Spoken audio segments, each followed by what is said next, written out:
Spinal ഇഞ്ചുറിയാ, ഒന്നും പറയാറായിട്ടില്ല. Life support കൊടുത്ത് ഒബ്സർവേഷനിൽ വെച്ചിരിക്കുക. എന്താ സംഭവിച്ചതെന്ന് അറിയാമോ? വ്യക്തമായിട്ട് അറിയില്ല. ബാൽക്കണിയിൽ നിന്ന് മറ്റോ വീണെന്നാണ് പറഞ്ഞു കേട്ടത്. വാസുദേവൻ എന്ന ആളാണ് പണം അടച്ചതും ഇവരിവിടെ അഡ്മിറ്റ് ചെയ്തതും.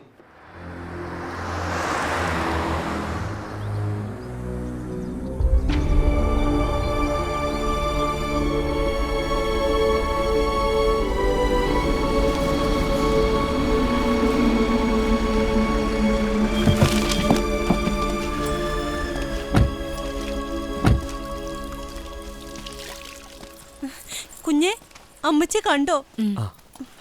എന്താ സംഭവിച്ചത്? അറിയില്ല, എന്തോ വീഴുന്ന ശബ്ദം കേട്ടു. പട്ടികൾ നിർത്താതെ കുരയ്ക്കുന്നത് കേട്ടോണ്ട് വന്ന് നോക്കിയതാ. അമ്മച്ചി ബോധമില്ലാതെ മുറ്റത്ത് വീണ് കിടക്കുന്നു. കയ്യിൽ കുറെ തുണികളും ഉണ്ടായിരുന്നു. ഉണങ്ങാനും ഇട്ടതങ്ങാനും എടുക്കുമ്പോ മേലേന്ന് കാല് തെറ്റി വീണതാകും. നിങ്ങളാരും വീട്ടിലില്ലായിരുന്നു? ഇല്ല. എന്താ? സന്ധ്യ കഴിഞ്ഞാൽ ഞങ്ങൾ ആരും വീടിനകത്തേക്ക് കയറാറില്ല. ഇയാളേതാ? ഞാൻ ചാക്കോ, ഇവിടുത്തെ ഡ്രൈവറാ. ഈ വീടിന് എന്തൊക്കെയോ കുഴപ്പങ്ങളുണ്ടെന്ന് സാറേ എല്ലാവരും പറയുന്നത്. സന്ധ്യ കഴിഞ്ഞാൽ ആരും ഒറ്റയ്ക്ക് പോലും ഈ വഴി പോകാറില്ല. ചില രാത്രികളിൽ ആരുടെയോ കരച്ചിലും നിലവിളിയൊക്കെ ഇതിനകത്ത് നിന്ന് കേൾക്കാറുണ്ട്. അതൊക്കെ വെറുതെ പറയുന്നാവും. അല്ല സാറേ, 2 മാസം മുമ്പ് ഈ ചേച്ചി എന്തോ കണ്ട് പേടിച്ച്, എന്നിട്ട് ഒരാഴ്ച പനിച്ച് കിടന്നു. പിന്നെ കറവക്കാരൻ കേശു, അയാളും കണ്ടു എന്നാ പറയുന്നത്. ആരെ? മരിച്ചുപോയ ഗീത കുഞ്ഞിനെ. അതിനുശേഷം അയാൾ ഇങ്ങോട്ട് കാലെടുത്ത് വെച്ചിട്ടില്ല. അമ്മച്ചി പോലും ബൈബിളും കൊന്തേ കൈ വെച്ചാ ഇതിനകത്തിരിക്കുന്നത്.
അഞ്ജലി?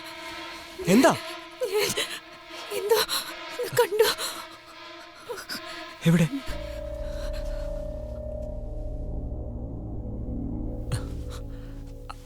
അവിടെ ഒന്നുമില്ല. ഒറ്റയ്ക്ക് ഇവിടെ കിടക്കണ്ട, വാ വാ.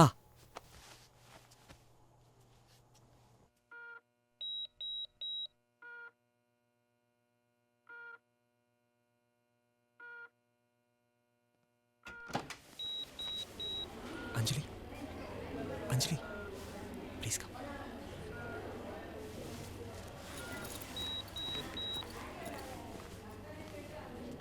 ബേബിച്ചായൻ എന്താ പറയുന്നതെന്ന് വെച്ചാൽ, മമ്മി ഇങ്ങനെ ഒരു തീരുമാനമില്ലാതെ കിടക്കുന്നതുകൊണ്ട് നമ്മൾ നിശ്ചയിച്ചതുപോലെ വിവാഹം അങ്ങ് നടക്കട്ടെ എന്നാ. അപ്പോഴേക്കും മമ്മിയുടെ കണ്ടീഷൻ ഇമ്പ്രൂവ് ആവുകയാണെങ്കിൽ ബോംബെക്ക് കൊണ്ടുപോവാം. നിങ്ങളെല്ലാം അങ്ങ് തീരുമാനിച്ചതുപോലെ ആയിക്കോട്ടെ. ഫിലിപ്പോസ് അച്ഛനെ ഇന്ന് തന്നെ പോയെന്ന് കാണണം. എന്നിട്ട് വേണം ബാക്കി കാര്യങ്ങൾ തീരുമാനിക്കാൻ. അച്ഛനെ കാണുന്നതിന് മുമ്പ് നമുക്കൊരു കാര്യം ഡിസ്കസ് ചെയ്യാനുണ്ട്.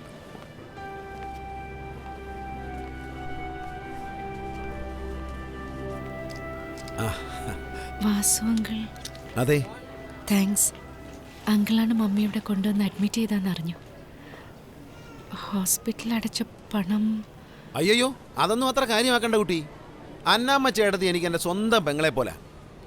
ഞാനിങ്ങനെ റബ്ബറിൻ്റെ കണക്ക് നോക്കാൻ കൂടെ കൂടെ വരുമ്പോൾ അറയ്ക്ക കയറി ചേട്ടത്തി ഒന്ന് കാണും. ജേക്കബച്ചായൻ മരിച്ച ശേഷം ഇവിടെ ഇങ്ങനെ ഒറ്റയ്ക്ക് കഴിയാതെ ഈ വീടൊക്കെ അങ്ങ് വിറ്റ് തോമസിൻ്റെ കൂടെയോ അനിയത്തിയുടെ കൂടെയോ എങ്ങാനും പോയി നിൽക്കാൻ ഞാൻ ഒരുപാട് പറഞ്ഞതാണ്. ആര് കേൾക്കാൻ? അതൊക്കെ പോട്ട്, മോളിങ് വന്നേ. ആ അതെ, ചേട്ടത്തി എനിക്കൊരു വാക്ക് തന്നിരുന്നു. അറക്കലെ വീടും തോട്ടവും എപ്പോഴെങ്കിലും വിൽക്കുന്നുണ്ടെങ്കിൽ എനിക്കേ തരുള്ളൂ. കഴിഞ്ഞ ആഴ്ച വന്നപ്പോൾ മാനേജർ ഗോവിന്ദൻ പറഞ്ഞു ചേട്ടത്തി അന്വേഷിച്ചു എന്ന്. അതുകൊണ്ടാണ് ഞാൻ അങ്ങോട്ട് പോയത്. ഔചിത്യബോധമില്ലാതെ സംസാരിക്കുകയാണെന്ന് വിചാരിക്കരുത്. കുട്ടിയുടെ കല്യാണമാണെന്നും അത് കഴിഞ്ഞാൽ അമ്മയും കൊണ്ട് ബോംബെക്ക് പോകുന്നുവെന്നും ഇവിടെ പറയുന്ന കേട്ടു.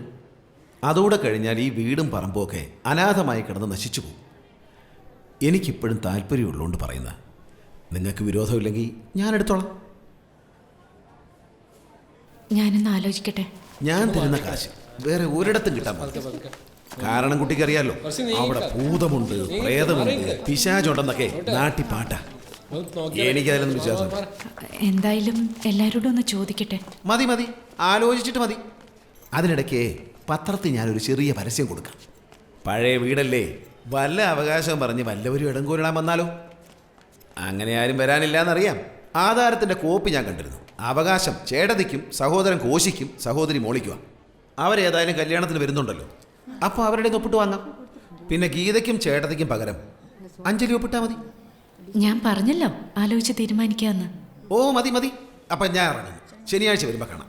ഓ